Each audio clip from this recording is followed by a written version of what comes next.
This is an easy one-pot chili dinner that is packed full of flavor and texture. So let's get started. I have about a pound of ground beef, and I'm adding in a little salt and black pepper, cooking on medium heat and chopping into pieces. There is a good bit of fat in this ground beef, so I'm draining and then adding in some diced onions and bell peppers. Stirring to combine, and then I'm adding in a little more salt, black pepper, and minced garlic. Cooking and stirring for a couple minutes. I just love that smell. Adding a couple tablespoons of tomato paste, and again stirring in to combine. Just a reminder that you'll be able to find this recipe, the list of ingredients, and much more in the Show More section below. I've also included links where you can purchase online some of the ingredients and equipment that I use in this video recipe. If you have a chance, please check it out. Now for the liquids. I have a cup of chicken broth, and you can use vegetable or beef. I'm also adding in a can of crushed tomatoes. I'm turning up my heat to bring this up to a simmer. Stirring well, and next are the spices.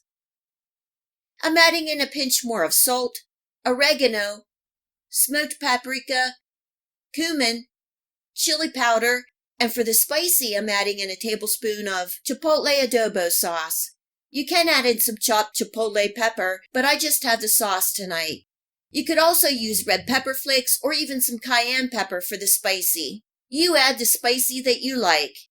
Giving that a good stir and simmering for 10 minutes to get all those spices married together. After 10 minutes, I'm adding the sweet potatoes. I peeled and chopped the sweet potatoes into about a 1/4 to a 1/2 inch cube pieces. You can leave the skin on if you wish. Giving that a stir, bringing up to a simmer, and cooking for 10 minutes. We have about 10 more minutes of cooking, and now I'm adding in some rinsed and drained black beans. Giving that a stir, and I'm adding a little more chicken broth to thin out the sauce. I like the sweet potato and black bean chili on the thick side, but you can make it the consistency that you like. Tasting for any seasonings, and I am adding in a little more cumin, chili powder, salt, and garlic powder. Giving that a good stir and simmering for 10 to 15 more minutes, or until the sweet potatoes are tender. This sweet potato, black bean, and beef chili is done, and I can't wait to dig in. This is a spicy, rich, and comforting chili. The sweet potatoes add a nice texture and just absorb all those spices and flavor. Topping tonight with some grated cheddar cheese, chopped green onions, and a dab of sour cream. This chili really hit the spot on this cold winter evening.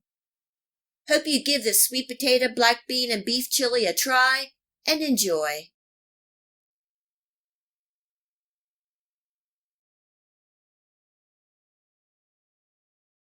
So let's get started. In my skillet on medium-high, I have a pound of lean ground beef.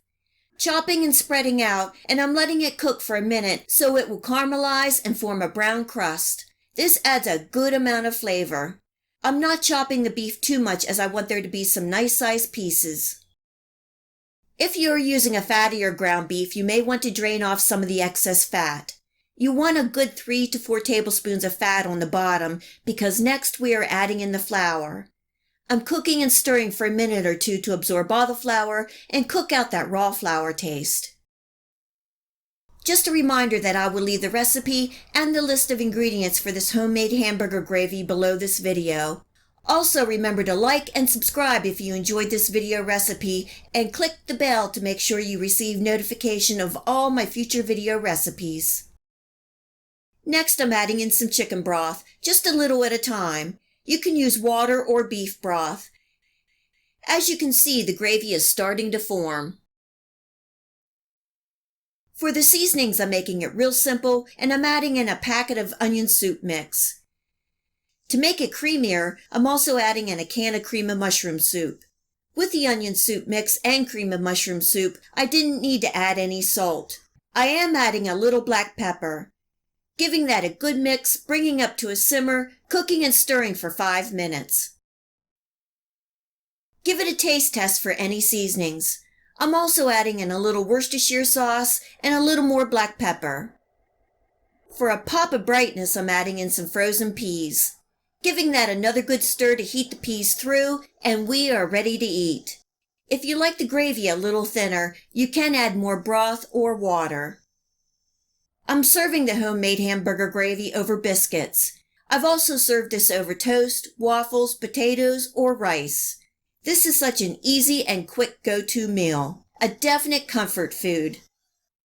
I hope you give this homemade hamburger gravy a try and enjoy.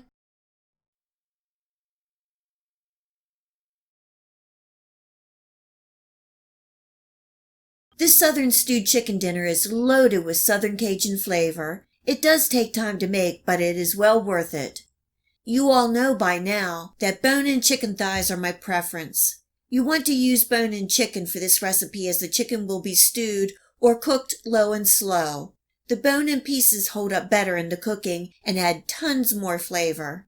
I have a family pack of bone-in chicken thighs that I cleaned, trimmed, dried, and now seasoning with some salt, black pepper, and you can use your favorite Cajun seasoning. I'm seasoning the skin side first, and will season the other side once in the pan. In my deep cast iron skillet on medium-high heat, I added some vegetable oil and placing my chicken thighs skin side down. You want to use a large deep skillet or pan for this recipe, as you'll be adding 2 quarts of liquid and you want to have enough room. Seasoning the chicken and then flipping once the skin has browned and loosened from the pan, and this is going to take 5 to 7 minutes on the skin side and 3 to 4 minutes on the other side. You may need to adjust your heat from a medium-high to a medium as you just want to form a nice brown crust. Once browned, remove the chicken from the pan and set to the side.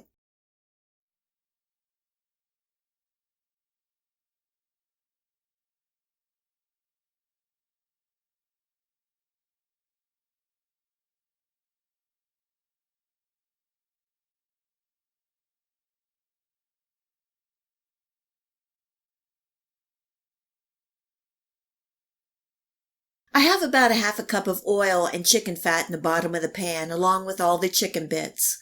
On medium heat, I'm adding in a good pat of butter, a finely diced large onion, 3 stalks of celery, and about half of a large bell pepper. I'm using red, but you can use green or any color. The onion, celery, and bell pepper is called the Cajun Holy Trinity in cooking. Cooking and stirring for 3 to 4 minutes, and you will see right away that the moisture from the vegetables will help deglaze the pan and soak up all that chicken flavor. Now I'm adding in a good tablespoon of minced garlic, cooking and stirring for another minute.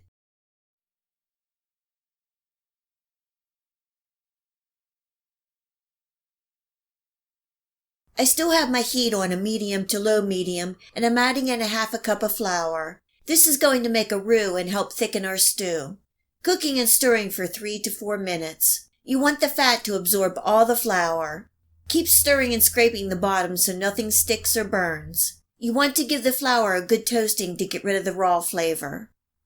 Once the flour starts changing color, I'm going to start adding in the liquid. I'm adding in a little at a time. You can use water, but I like to add in chicken broth to enhance the flavor. Turning my heat up to bring this up to a simmer, adding a little at a time and stirring. The only spice I'm adding in at this time is a teaspoon more of the Cajun seasoning. I will taste it along the way for more spices, giving that a good stir.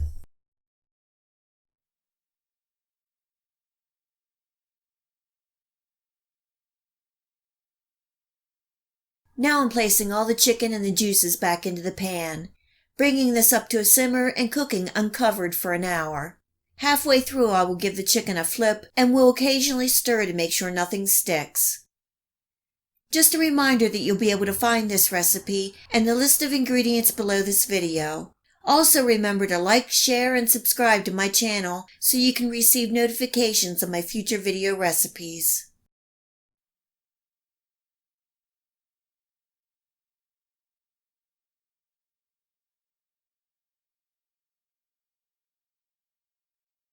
It's been an hour and I gave the stewed chicken a taste.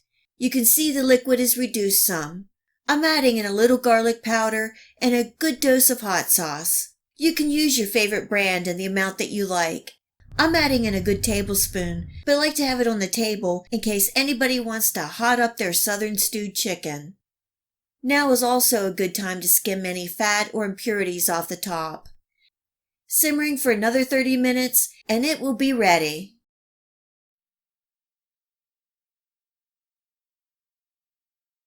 The chicken is simmered for a total of an hour and a half. The chicken is tender and falling off the bone. At this point, you can serve the chicken as is, or you can shred the chicken and add it back into the stew. Tonight I'm serving the stewed chicken as is. I removed the chicken, and what is left is a pot full of chicken goodness.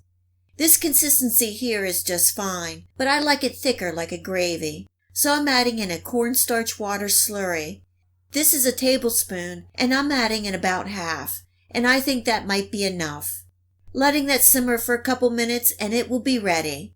It's smelling so good. Tonight I'm serving the stewed chicken with a side of white rice, but you can serve it with mashed potatoes or noodles. I also made an upside down Vidalia onion and jalapeno cornbread. I used my 6-inch cast iron pans. I browned and caramelized about a 1/2 inch slice of Vidalia onion in each pan. I turned off my heat and added sliced jalapeno peppers around the onion and then poured my cornbread mixture on top and spread out evenly. I baked as usual, removed, let slightly cool, and then turned over. I must say they turned out beautiful and extra good. It's real simple to do and I'm sure your family will love it. Now it's time to serve and eat. The chicken is so tender, and the gravy is concentrated with those flavors of chicken, all the vegetables, and the Cajun spice. Very satisfying and comforting. I hope you give this Southern stewed chicken dinner a try, and enjoy.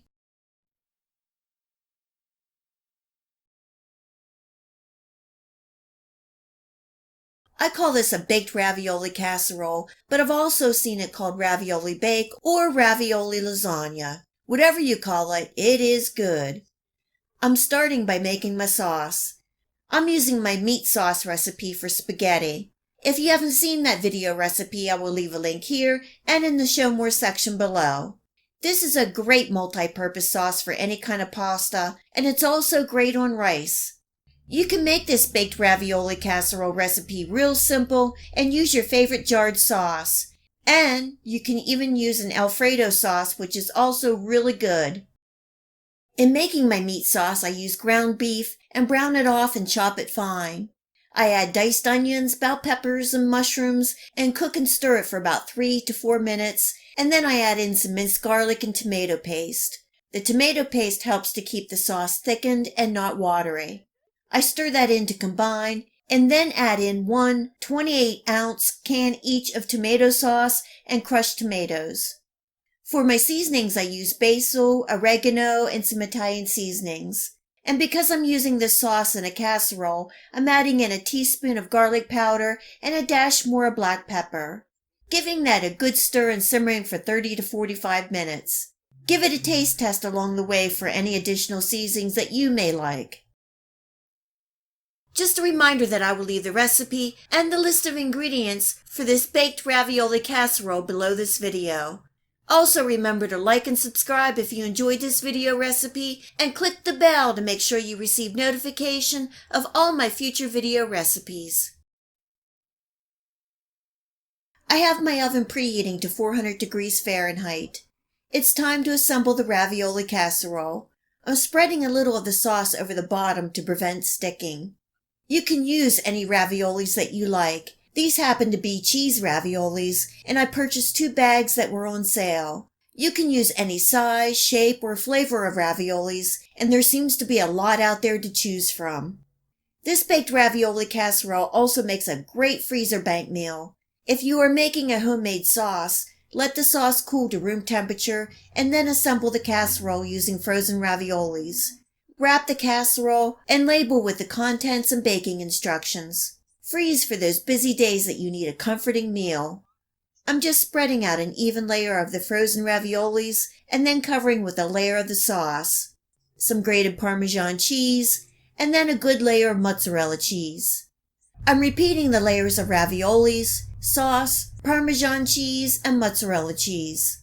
You could also add in any vegetables like spinach, or I've also added some pepperoni in the past.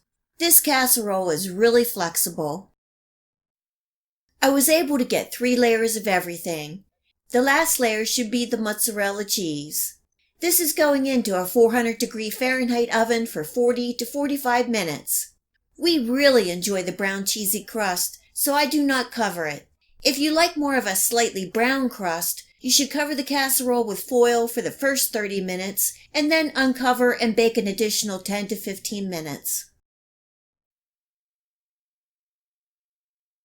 When it first comes out of the oven, it is piping hot, so be careful. I let it rest for a good 15 to 20 minutes. The taste, it tastes just like lasagna, and it was really easy to make. I hope you give this baked ravioli casserole a try and enjoy. If you like this video recipe, please hit the like and subscribe button. Remember to hit the bell next to the subscribe to make sure that you get my future video recipes. You can also find me on Facebook and at my website. Feel free to share this recipe and my channel with your friends and family. And until next time, much love!